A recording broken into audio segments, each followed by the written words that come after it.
असं कळतंय की बाबा इथं सगळी तुम्ही जण म्हणजे ते आलाय, काय तुमचं म्हणणं? येण्याचं कारण हे तुम्हाला 2 दिवसापूर्वी मीडियामध्ये आम्ही एक आमच्या प्रसारमाध्यमांनी मुलाखत घेतली होती. त्या मुलाखतीत आम्ही सांगितलं होतं की ज्यांनी ताईंचं काम केलं नाही त्यांनी उमेदवारी मागण्याचा त्यांना नैतिक अधिकार नाही.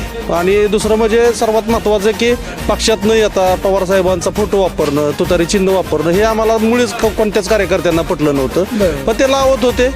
एक संभ्रम अवस्था निर्माण वाढत गेली. उमेदवार त्यांना जो चिन्ह तुतारीचं मिळणार, उमेदवारी मिळणार, ही एक भावना वाढत गेल्यामुळं ते परवा दिवशीची एक मुलाखत झाली. त्याच्यावरून एक वातावरण निर्माण होऊन या 2 दिवसात कार्यकर्त्यांची काल बैठक झाली आणि त्याच्यामध्ये एक नक्की निर्णय ठरला की जे 6 उमेदवारांनी उमेदवारी मागितली आहे त्याच्यापैकी कोणाला काही एकाला देणार, पण ते बाहेरला नको.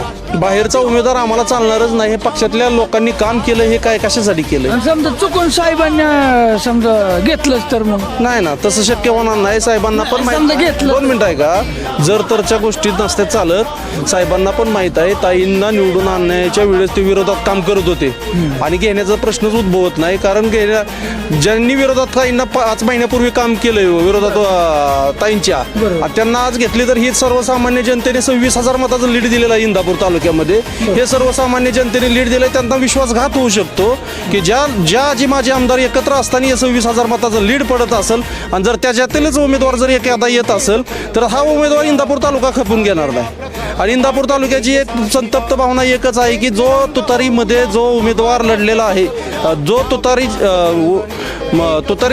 सुप्रियाताईंच्या वेळेस ज्या कार्यकर्त्यांनी काम केलेलं आहे त्याच्यातीलच उमेदवार आम्हाला पाहिजे. आणि ही सर्व कार्यकर्त्यांची प्रामाणिकपणे भूमिका आहे. ह्याच्यात काही बदल होणार नाही. साहेबांना पण माहीत आहे की ह्यांच्या मताशी किंवा ह्यांच्या भावना काय आहेत ह्या साहेबांनी आता जाणूनच घेतल्या तुमच्यासमोर. साहेब पण निर्णय घेतील. बरोबर. बरं तुम्हाला काय वाटतं?